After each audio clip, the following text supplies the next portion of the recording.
जैमिनीय न्यायमाला आचार्य तृतीय सेमेस्टर तथा आचार्य चतुर्थ सेमेस्टर में निर्धारित पाठ्य ग्रंथ है। इस ग्रंथ के रचयिता माधवाचार्य हैं। इस ग्रंथ में 12 अध्याय हैं। आचार्य तृतीय सेमेस्टर में इस ग्रंथ का प्रथम अध्याय निर्धारित है और आचार्य चतुर्थ सेमेस्टर में इस ग्रंथ का द्वितीय अध्याय एवं तृतीय अध्याय निर्धारित हैं। ये मुख्य विषय वेद लेकर के अध्ययन करने वाले आचार्य छात्रों के लिए निर्धारित है। वेदों के कर्मकांड पक्ष पर विचार करने के उद्देश्य से मीमांसा सूत्र की रचना जैमिनी ने की। इनका समय विक्रम पूर्व 300 माना जाता है। माधवाचार्य ने श्लोकों में जैमिनीय न्यायमाला तथा माधवाचार्य ने श्लोकों में जैमिनीय न्यायमाला तथा उसकी टीका का नाम है विस्तर के नाम से लिखी। ताम प्रशस्य सभा मध्ये वीरश्री बुक्क भूपति कुरु विस्तरमस्यास्त्वम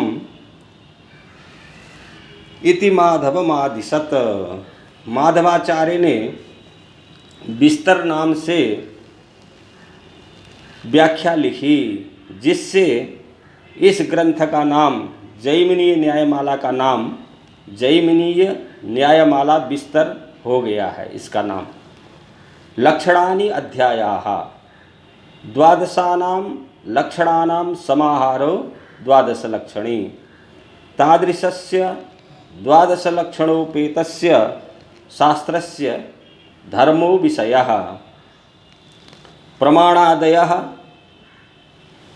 प्रसंगान्ताः द्वादश पदार्थाः क्रमात् द्वादशानाम् अध्यायानां विषयाः। अस्य जैमिनी न्यायमालायाः प्रथमाध्याये विध्यर्थवादादिरूपं प्रमाणं, द्वितीयाध्याये याग दानादिकर्म भेदः, तृतीयाध्याये प्रयाजादीनां दर्शपूर्णमासादि अर्थेन तच्छेषत्वम्।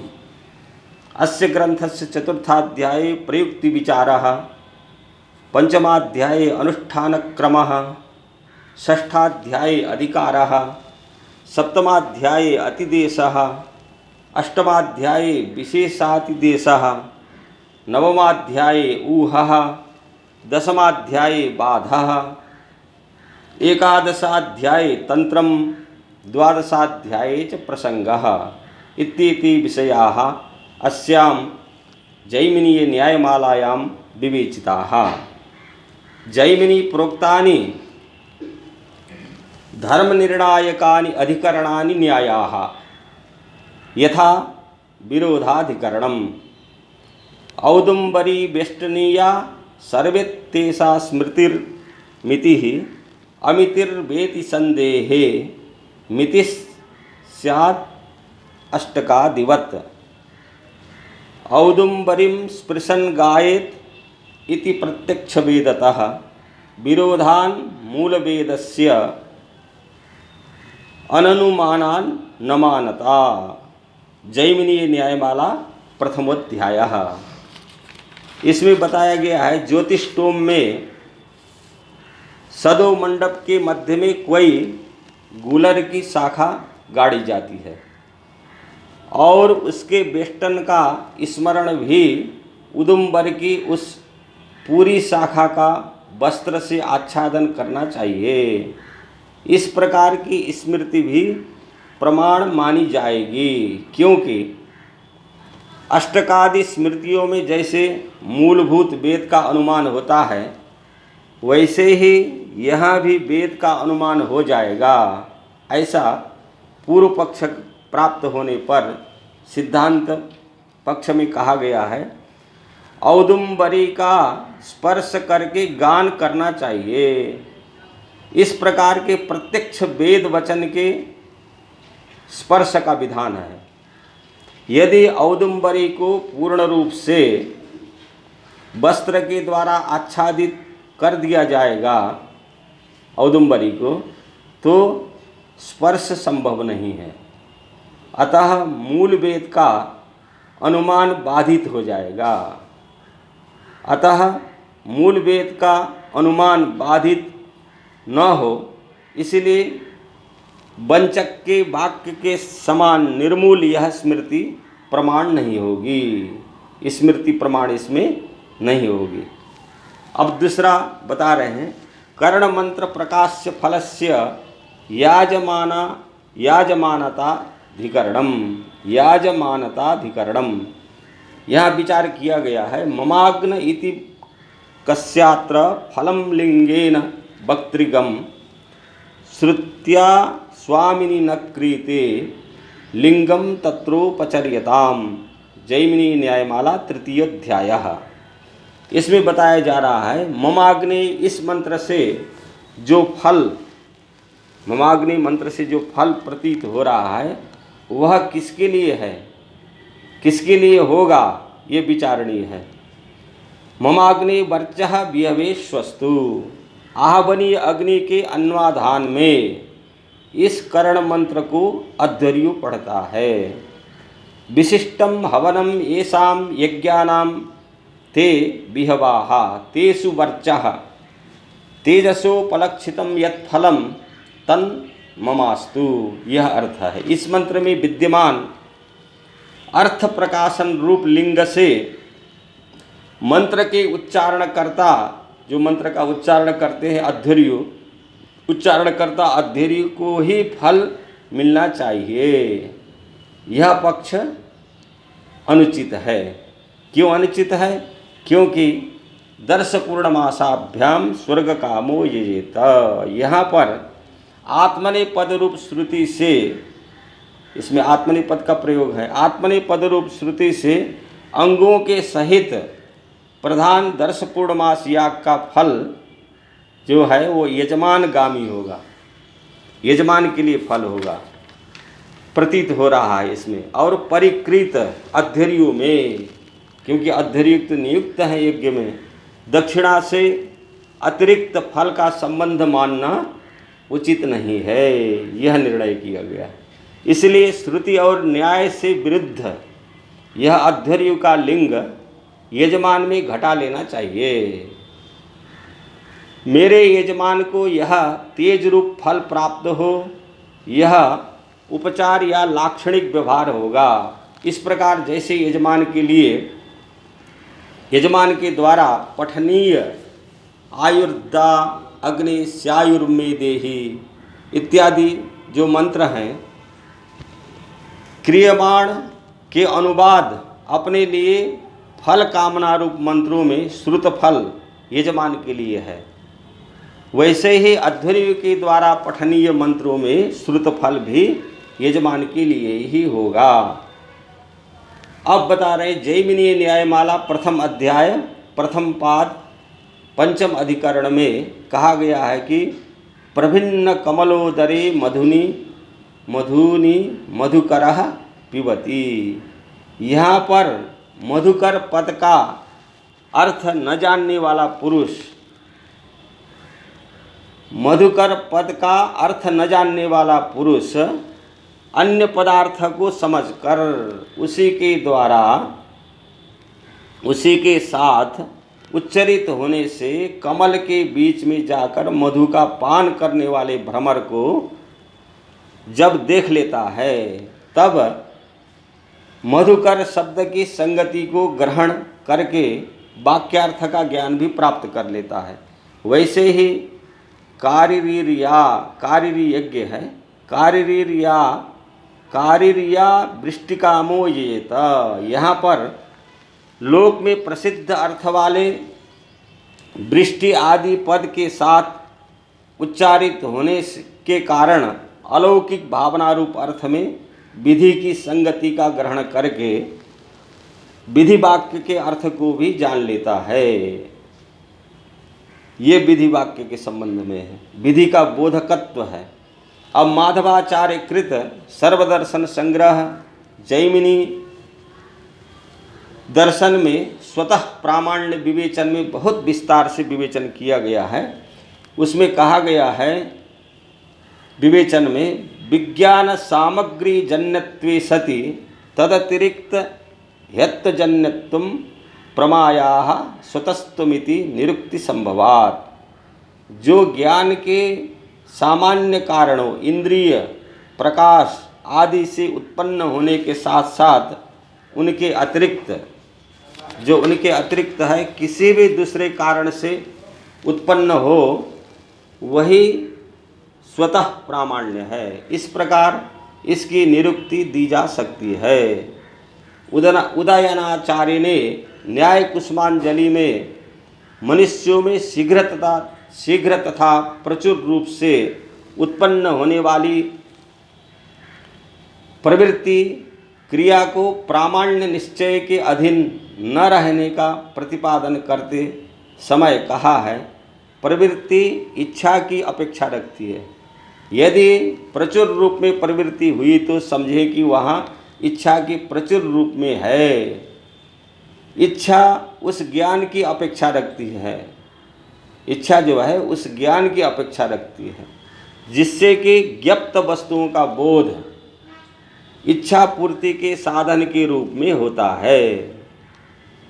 यह ज्ञान भी जिस लिंग के द्वारा इष्ट वस्तु प्रस्तुत वस्तु की जाति की है ऐसा बोध होता है। यह अनुभव भी इंद्रियों और वस्तुओं के सन्निकर्ष पर भी निर्भर करता है। प्रामाण्य का ग्रहण करने की आवश्यकता तो कहीं पर है ही नहीं, उनका विचार है। प्रामाण्य ग्रहण करने से प्रवृत्ति उत्पन्न नहीं होती, परंतु इसके खंडन में, इसका जो है खंडन किया गया है। इसके खंडन में सर्वदर्शन संग्रह जैमिनी दर्शन में उक्त है, तदपि तस्करस्य पुरस्तात् कक्षे सुवर्णम उपेत्य सर्वांगोद्घाटनमिव प्रतिभाति।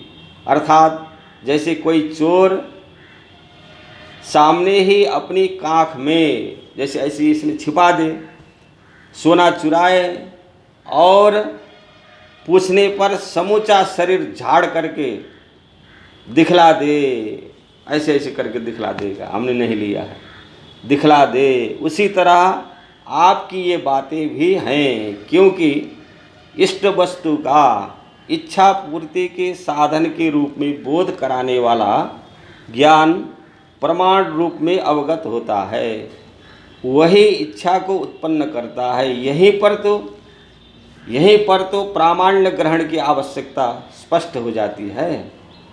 यहीं पर प्रामाण्य ग्रहण की आवश्यकता स्पष्ट हो जाती है। इसके अतिरिक्त यदि कहीं भी संशय से उत्पन्न निश्चित प्रवृत्ति की सिद्धि हो गई, यदि संदेह की, तो संशय से उत्पन्न प्रवृत्ति का एक भी उदाहरण निश्चित कर लिया गया तो सभी स्थानों पर वैसा ही होने की संभावना होगी एवं प्रामाण्य का निश्चित करना व्यर्थ सिद्ध होगा। संशय के कारण कहीं भी प्रवृत्ति नहीं होगी, क्योंकि अनिश्चित वस्तु में सत्ता ही दुर्लभ है। यदि सत्यम सुलभम भवेत् तदा प्रामाण्यम दत्तजलांजलिकम भवेत्। प्रमाणत्वा प्रमाणत्वे स्वतः सांख्या समाश्रिताः नैयायिकास्ते परतः सौगताश्चरमं स्वतः। प्रथमं परतः प्राहुः प्रामाण्यं वेदवादिनः, प्रमाणत्वं स्वतः प्राहुः परतश्चाप्रमाणताम्। सर्वदर्शन संग्रह जैमिनी दर्शनम। प्रामाण्य और अप्रामाण्य दोनों को सांख्य लोग स्वतः मानते हैं, नैयायिक लोग दोनों को परतः मानते हैं, बौद्ध लोग अप्रामाण्य को स्वतः तथा प्रामाण्य को परतः कहते हैं, जबकि वेदवादी मीमांसक लोग प्रामाण्य को स्वतः तथा अप्रामाण्य को परतः मानते हैं। नैयायिक और मीमांसक अप्रामाण्य के प्रश्न पर एक मत हैं दोनों कि यह परतः है, परंतु प्रामाण्य के विषय में दोनों एकांत विरोधी हैं। नैयायिकों का कथन है कि प्रामाण्य तभी उत्पन्न हो सकता है जब ज्ञान को उत्पन्न करने वाली सभी साधन विद्यमान हों, इंद्रियां ठीक हों आदि। ये साधन बाह्य हैं। विषयेंद्रिय सन्निकर्ष होने पर अयम घटः, यह व्यवसायात्मक ज्ञान उत्पन्न होता है। तब अहम घटम जानामि, इस रूप में अनुव्यवसाय का जन्म होता है। इसके बाद प्रामाण्य और अप्रामाण्य की स्मृति होती है। तब प्रत्यक्ष ज्ञान के विषय में संदेह उत्पन्न होता है। अंत में प्रवृत्ति के सफल होने पर ज्ञान को प्रामाणिक कहते हैं। अतः अनुमान के द्वारा प्रामाण्य की उत्पत्ति होने से ये लोग परतः प्रामाण्यवाद स्वीकार करते हैं। इस पर मीमांसक कहते हैं कि उक्त बाह्य साधन वास्तव में उस ज्ञान के सामान्य साधन हैं, क्योंकि उनके बिना विश्वास नहीं होगा और इसलिए कोई ज्ञान नहीं होता। नैयायिकों की यह उक्ति की क्योंकि इससे अनवस्था होगी और सारे व्यवहार निष्फल हो जाएंगे। यदि किसी प्रत्यक्ष के समर्थन के लिए अनुमान की आवश्यकता है तो न्याय के नियम के ही अनुसार अनुमान का भी तो किसी दूसरे अनुमान से होगा। मोटर की ध्वनि सुनते ही हम बगल हो जाते हैं। मोटर की ध्वनि सुनते ही हम बगल हो जाते हैं। यदि सुनने के बाद प्रामाणिकता के लिए अनुमानों में डूबे रहेंगे तो डग डग पर दुर्घटना होती रहेगी। यह सच है कि संदिग्ध स्थलों पर प्रामाण्य के लिए हमें अनुमान का सहारा लेना पड़ता है, किंतु यहाँ पर अनुमान का काम इतना ही है कि ज्ञान के मार्ग में आने वाली कठिनाइयों को वह दूर कर दे। इनके दूर हो जाने पर ज्ञान अपने आप में सामान्य साधनों कारण सामग्री से उत्पन्न होता है। ज्ञान उत्पन्न होने पर प्रामाण्य की तथा प्रामाण्य में विश्वास की उत्पत्ति भी होती है। आप्त वाक्यों में भी चाहे पौरुषेय हो या अपौरुषेय, वैदिक या अवैदिक, हमारा विश्वास ऐसे ही उत्पन्न होता है जब तक संदेह का कोई कारण न हो।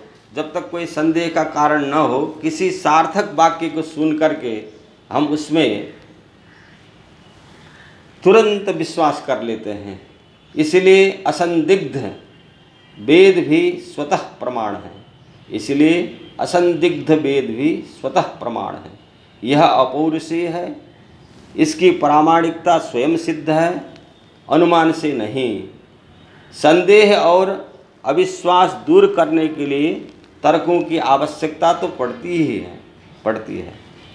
संदेह और अविश्वास दूर हो जाने पर वेद अपने अर्थों की अभिव्यक्ति स्वयं करते हैं तथा अर्थ अवबोध के साथ साथ विश्वास प्रामाण्य भी चलता रहता है। यद्यपि सत्य अर्थात प्रामाण्य स्वयं सिद्ध है, अर्थात जब भी ज्ञान उत्पन्न होता है तो इसके साथ साथ एक विश्वास भी लगा रहता है कि यह सत्य है। तथापि कभी कभी संभावना होती है कि कोई दूसरा ज्ञान इसे गलत सिद्ध न कर दे, या इसके साधनों को दोषपूर्ण न ठहराए। ऐसी स्थिति में इन दोषपूर्ण साधनों के आधार पर यह सिद्ध करने के लिए अनुमान करते हैं कि यह ज्ञान असत्य अप्रामाणिक है। ज्ञान की अप्रामाणिकता के लिए हमें अनुमान बाह्य साधन पर अवलंबित रहना पड़ता है। इसे ही परतः अप्रामाण्य कहते हैं। फलतः जब कोई प्रत्यक्ष अनुमान या कोई दूसरा ज्ञान उत्पन्न होता है तो उसे हम अपने आप स्वीकार कर लेते हैं, तर्क नहीं करते, जब तक कि किसी विरोधी प्रमाण से उस पर संदेह या अविश्वास करने की समस्या ना आ जाए और हम अनुमान से उसका अप्रामाण्य न स्वीकार करें। अब ये जैमिनी न्यायमाला का उपोद्घात में प्रारंभ करते हैं मंगलाचरण से। बागीसाद्या सुमनसः सर्वार्थानामुपक्रमे यम नत्वा कृतकृत्या स्युः तन्नमामि गजाननम। न्यायमाला ग्रंथ के आदि में ग्रंथकार श्री माधवाचार्य इष्ट देवता को नमस्कार करते हैं। बागीश ब्रह्मा बृहस्पति आदि सुमनसः देवता सर्वार्थानाम उपक्रमे समस्त कार्यों के प्रारंभ में यम नत्वा जिनको नमस्कार करके कृतकृत्या स्युः कृतकृत्य कार्यों में सफल हुए तम उन गजानन हाथी के मुख वाले गणेश को नमामि नमस्कार करता हूँ। द्वितीय श्लोक है युक्तिम मानवतिम विदन् स्थिरधितिर् भेदे विशेषार्थवाक् आप्तो हः क्रमकृत प्रयुक्ति निपुणः श्लाघ्यातिदेशोन्नतिः नित्यस्फूर्त्यधिकारवान् गत सदा बाधः स्वतंत्रेश्वरो जागर्ति श्रुतिमत् प्रसंगचरितः श्रीबुक्कणक्ष्मापतिः। इष्ट देवता को नमस्कार करके अभीष्ट अर्थ के प्रतिपादन के लिए अपने परिपालक स्वामी महाराज बुक्क में विद्यमान महिमा का इस श्लोक में स्मरण करते हैं। अत्र चिकीर्षिते धर्मशास्त्रे वर्तमानानां द्वादशानाम् अध्यायानां ये प्रतिपाद्याः अर्थाः ये च नीतिशास्त्रोक्ता राजधर्माः ते सर्वेपि अस्मिन् भूपतौ उपलभ्यन्ते। नीति पक्ष में यह व्याख्या होगी श्री बुक्कण नाम के राजा मान अर्थात सत्कार से युक्त युक्ति संधि के विद्वान हैं। साम भेद दान दंड इन चारों उपायों में पहला उपाय ही श्लोक में मान शब्द से निर्दिष्ट है। युक्तिम मानवतीम भेद उत्पन्न करना द्वितीय उपाय है। वैरी की बुद्धि में भेद उत्पन्न करना द्वितीय उपाय है। इससे और दंड भी उपलक्षित है। स्थिर धृतिर भेदे महाराज बुक्क भेद में स्थिर धैर्य धारण करते हैं। विशेषार्थ भाग चारों उपायों से विशेषतः धन प्राप्त करते हैं। आप्तो हः आदरेषु अमात्य प्रभृतिषु पुरुषेषु अयम ईदृशस्य व्यापारस्य योग्यः नान्यस्य इत्येवं ऊहापोह कुशलः। अमात्य आदि आप्त पुरुषों में यह इस व्यापार के योग्य हैं, इस व्यापार के योग्य नहीं हैं, इस प्रकार से ऊहापोह तर्क वितर्क कुशल हैं। क्रमकृत प्रयुक्ति निपुणः राजसभायाम् एते तपस्विनः पूज्या विप्राः दक्षिणभागे उपवेशनीयाः एते च सेवकादयः वामभाग इति क्रमं करोतीति क्रमकृत। श्लाघ्यातिदेशोन्नतिः समुद्रपर्यन्तत्वेन अतिबहुलस्य देशस्य उन्नतिः समस्त भोग्य वस्तु संपत्ति ही सा च परराष्ट्र निवासिभिः श्लाघ्यते। नित्यस्फूर्त्यधिकारवान् इदं कर्तव्यम् इदं न इत्येवं कार्याकार्य विषया स्फूर्तिः तस्याम् अधिकारः अस्य राज्ञः नित्यः सर्वत्र अप्रतिहत बुद्धित्वात् गत सदा बाधः गतो निवारितः सतां तपस्विनाम् आबाधः विघ्नः येनासौ गत सदा बाधः। स्वतंत्रेश्वरः श्लोक में प्रयुक्त है। देशान्तराधिपतीनां राज्ञाम् एतत् अधीनत्वेन अपरप्रेष्यत्वात् अयं स्वतन्त्रः। जगदीश्वरस्य विद्यातीर्थमुनेः भोगमूर्तित्वेन अयम् ईश्वरः श्रुतिमत्प्रसङ्गचरितः। यस्य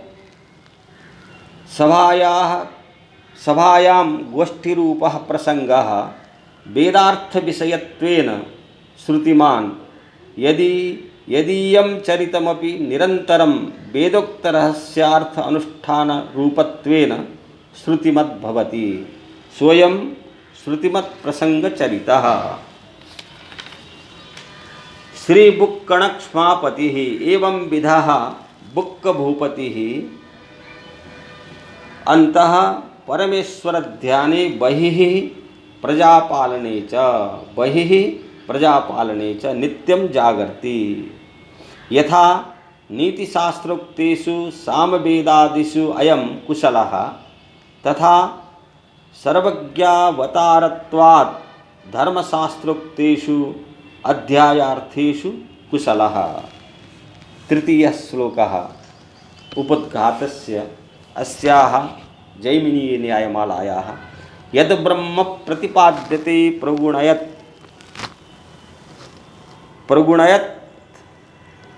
तत्पंचमूर्ति प्रथां तत्रायं स्थितिमूर्तिमाकलयति श्रीबुक्कणक्ष्मापतिः।